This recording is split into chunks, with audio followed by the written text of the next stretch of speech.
భారత రాజ్యాంగంలోని ఆర్టికల్ 313 యొక్క వివరణ. రాజ్యాంగంలో స్థానం. భాగం 14 యూనియన్ మరియు రాష్ట్రాల పరిధిలోని సేవలు. అధ్యాయం 1 సేవలు. ఆర్టికల్ 313 యొక్క ఉద్దేశ్యం. ఆర్టికల్ 313 అనేది స్వాతంత్ర్యానికి ముందు కాలం నుండి రాజ్యాంగం ప్రకారం కొత్త చట్టాలు రూపొందించబడే వరకు సేవా చట్టాల కొనసాగింపును నిర్ధారించే పరివర్తన నిబంధన. రాజ్యాంగం కింద కొత్త నిబంధనలు రూపొందించబడే వరకు ఇది ప్రజా సేవలకు సంబంధించిన ఉన్న చట్టాలను తాత్కాలికంగా నిలుపుకుంటుంది. ఆర్టికల్ 313 యొక్క కీలక నిబంధనలు. ప్రస్తుత సేవా చట్టాలు కొనసాగుతాయి. రాజ్యాంగం ప్రారంభానికి ముందు జనవరి 26, 1950 అమలులో ఉన్న ప్రజా సేవలు లేదా ప్రభుత్వ పదవులకు సంబంధించిన ఏదైనా చట్టం వర్తిస్తుంది. ఇది వీటికి వర్తిస్తుంది: ఐఏఎస్, ఐపీఎస్, ఐఎఫ్ఎస్.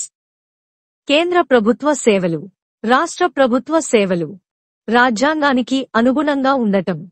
రాజ్యాంగంలోని నిబంధనలకు విరుద్ధంగా లేకపోతే మాత్రమే పాత చట్టాలు కొనసాగుతాయి. ఏదైనా చట్టం రాజ్యాంగానికి విరుద్ధంగా ఉంటే అది అమలులో ఉండదు. కొత్త చట్టాలు రూపొందించే వరకు తాత్కాలిక చర్య.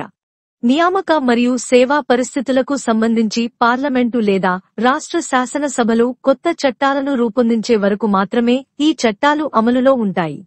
ఆర్టికల్ 309 కింద కొత్త చట్టం రూపొందించబడిన తర్వాత పాత చట్టం ఇకపై వర్తించదు. ఆర్టికల్ 313 ఎందుకు అవసరం? 1950లో భారత రాజ్యాంగం అమలులోకి వచ్చినప్పుడు బ్రిటిష్ పాలన నుండి అనేక సేవా చట్టాలు ఉన్నాయి. ప్రభుత్వ అన్ని పదవులకు ప్రభుత్వం వెంటనే కొత్త సేవా చట్టాలను రూపొందించలేకపోయింది. ఆర్టికల్ 313 ప్రకారం పార్లమెంట్ లేదా రాష్ట్ర శాసనసభలు కొత్త చట్టాలను రూపొందించే వరకు పరిపాలనా విధులు సజావుగా కొనసాగేలా ఆర్టికల్ 313 నిర్ధారిస్తుంది. ఆర్టికల్ 313 అమలులో ఉంది. 1950కి ముందు భారత ప్రభుత్వ చట్టం 1935 పౌర సేవలను నియంత్రించింది. స్వాతంత్ర్యం తర్వాత 1935 చట్టం ప్రకారం ఉన్న చట్టాలు తాత్కాలికంగా వర్తిస్తాయి. నియామక మరియు సేవా పరిస్థితులను నియంత్రించడానికి ఆర్టికల్ 309 కింద కొత్త చట్టాలు క్రమంగా అమలు చేయబడ్డాయి. కొత్త చట్టాలు అమలులోకి వచ్చిన తర్వాత పాత చట్టాలు రద్దు చేయబడ్డాయి. ముగింపు.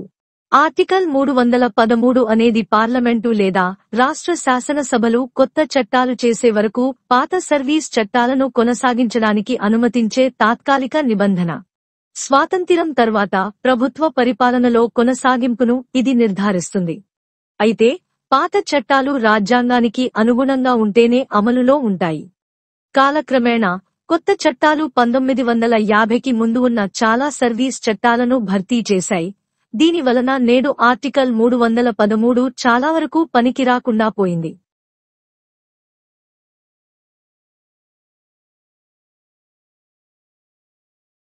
భారత సంవిధానము.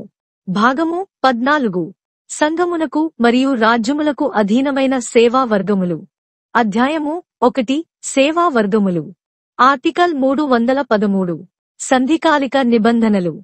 ఈ సంవిధానము క్రింద తద్విషయమైన ఇతర నిబంధన చేయబడు వరకు ఈ సంవిధాన ప్రారంభమునకు అవ్యవహిత పూర్వము అమలులో నుండినట్టియు ఈ సంవిధాన ప్రారంభమునకు తరువాత అఖిల భారత సేవా వర్గముగా గాని సంఘమునకు లేక ఏదేని రాజ్యమునకధీనమైన సేవా వర్గముగా గాని పదస్థానముగా గాని కొనసాగుచున్న ఏదేని పబ్లికు సేవా వర్గమునకు లేక పదస్థానమునకు వర్తించదగినట్టివియు అగు అన్ని శాసనములను ఈ సంవిధాన నిబంధనలకు అవి సుసంగతమైనంత వరకు అమలులో కొనసాగవలెను.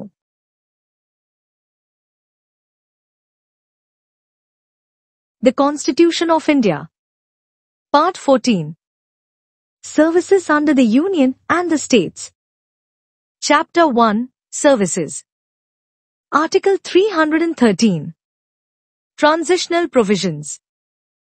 Until other provision is made in this behalf under this Constitution, all the laws in force immediately before the commencement of this Constitution and applicable to any public service or any post which continues to exist after the commencement of this Constitution, as an All India service or as service or post under the Union or a state shall continue in force so far as consistent with the provisions of this Constitution.